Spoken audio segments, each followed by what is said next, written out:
Gaming. The way you kill them, it's the most violent thing I've ever seen in my life. It's awesome. It's so ridiculous. But it's like, it seems like it's okay because it's violence against demons. Yeah, totally. And Yeah. and we work hard on that. Like there's no cursing. I have 3 kids. There's no cursing. There's no sex. I do want it to be something that my 9-year-old could play. Don't you think it's kind of crazy that you could rip people's heads off, you could shove their arm down their throat, you could cut them in half? That's fine. Just don't use any of those naughty words, kids. Yes, because I was joking with someone the other day. It's like when I'm with my kids, like he's not going to go up to somebody and like glory kill them. But when someone Explain says what a glory kill is, because it sounds too much like glory hole, and people are going to get really confused.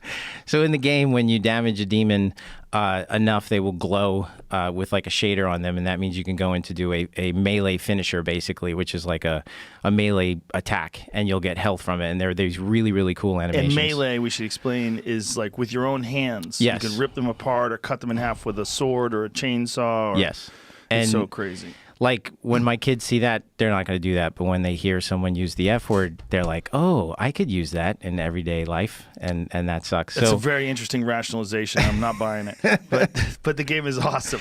And It would be cool if you had an R-rated mode that you had to like enter in your security number, social security number or something, and it'll unlock it. It shows you're over 21. that would be know? funny. That would be awesome. Or over 18. I feel like over 18. Yeah. And then you just hire your brother. Dude, get in here. I'll give you $5. Unlock this pitch. That would be awesome. And the coolest thing is like the type of games that they have always made. Just they are able to get away with things that a lot of mainstream AAA games struggle with, just because of how violent it is. I mean, they are like, again, it's Evil Dead 3 with a Transformers budget. Like, who the fuck gets to make that? Like, Right. you know, like the shit you see, we spend a shitload of time making that stuff. Oh, I like, can only imagine. whereas, like, in a lot of situations I've been in, it's like, yeah, we want to cut this dude in half. It's like, oh, we don't have a lot of money for that, dude, so do it pretty fast. You know, like, we're like, there are artists, like craftsmen, you know, working on the entrails. Like, this looks pretty good. And literally the notes are like, I need like the intestine to kind of like flap a little when you get the thing off, you know, like, and it's How do you know if you've crossed the line? Has there ever been a time when you had a scene and people like dial that back? We actually tonally, you know, you say, how do you start the project? It's kind of like there's a fair amount of brainstorming, and the strength of any creative team is at least for a game, is how you brainstorm with each other. It's the synergy in that room has to be good. You got to be selfless. You got to show up. You got to be willing to support other ideas, other people's ideas as much as your own. We have a fucking amazing group in that regard. But tonally, we try to establish that like, look, guys, we're not making Saw, we're not making Hostile, it's not malicious, it's not meant to make you cringe. And we actually cut together a little video of like what we thought violence-wise was inappropriate and tonally felt off. And then we made another video of what felt right, and that was Evil Dead 2 with like, it's not a slow trickle of blood out of a sliced open wrist. It is some dude's head came off and Hawaiian Punch just starts fucking shooting out of his head, you know, like that's really what it is. Like it's cartoonish, you know. Cartoonish violence. It goes so far that because the thing is, you do this so much, so often. I mean, you are murdering demons per minute. Like, I don't know what it is, but it's fucking crazy. If it was off-putting and realistic and kind of like, ooh, you'd be so turned off. It'd be sick. Like, you'd make you sick after a while. But so That's a weird way of looking at it. I don't think you're right. What you're doing is like super gory and disgusting. You think somehow or another that will make you less sick? Well, that it was more realistic and less bloody? Oh, for sure. I mean, What? tonally, we could twist that where every one of those is mean-spirited and really off-putting, for sure. I mean, okay, I don't want you to sell me some PR stuff to sort of defend your game No, against people that are anti-violence, because that's what it sounds like. What you're doing is super bloody and disgusting and violent. To say that somehow or another that is less off-putting than less gory is that's a ridiculous argument. I don't want you using it here or anywhere else. well, it's Joseph. It is not. This is no PR. This is legit. it sounds like you've been coached. No.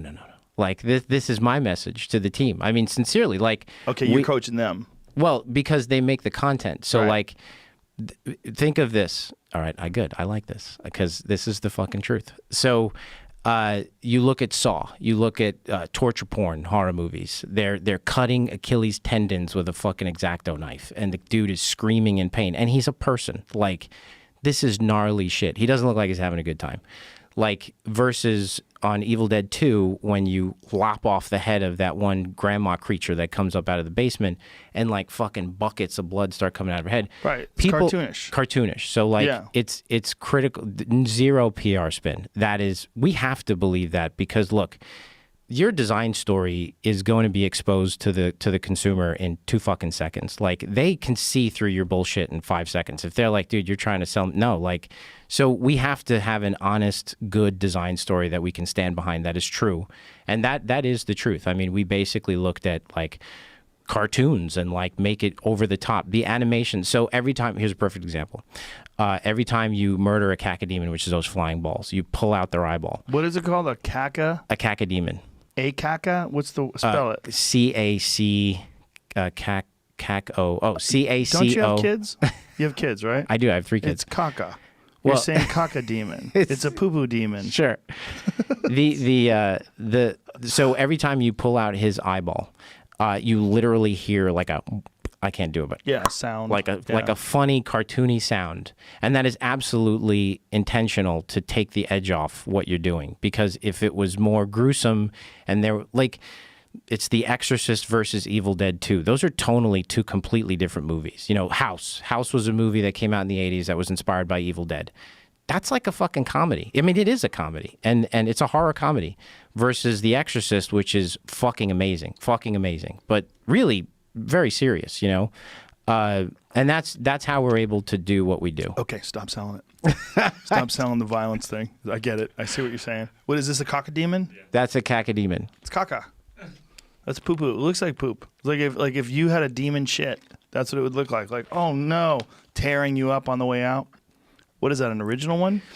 That is the original cacodemon from the original Doom. Yes. Oh, cool. So it's an updated version of that, but, you know, just more graphically intense. Yes. So when you do something like this and you release this game, obviously there'll be patches and some upgrades and some different things that you do. But how long do you work on this game before you guys move on to the next thing? We're already moving on to, well, I don't want to say the next thing. That is a PR answer because I'm not allowed to say that. But hello everyone, it's Graham of Intoxicus Gaming, and I just wanted to throw a quick note in at the end here, and it's really up to everyone watching what you want to take out of this. And you know, what I'm trying to say is I'm not trying to tell you what to think by making this. I'm trying to show this as much as is possible and kind of highlight the idiosyncrasies of what the game director is saying. And it's not to single out Hugo Martin, it's a widespread cultural thing that I've questioned for a long time, where there's this perception that sex and swearing is either worse for kids or that violence is not as harmful for kids as sex and swearing can be. And this is a deep, nuanced discussion. I don't know if there's like a firm, hard, right answer. But it is something to discuss, and I've already done some long content about it, so I don't want to go too deep into it right now. Just want to throw in at the end that my perspective is that the whole idea that sex and swearing is more harmful for kids, or that violence is less harmful for kids, I have an issue with that. I feel that's doesn't flange proper, and I want to hear what you guys think. Do you think Hugo Martin's in the right? Do you think Joe Rogan's more in the right, where he is calling him out for rationalizations and so on? And I'm interested to hear what everyone thinks about this, so yeah, let me know in the comments. And yeah, that's pretty much it. Have a good one. Remember to bring a top.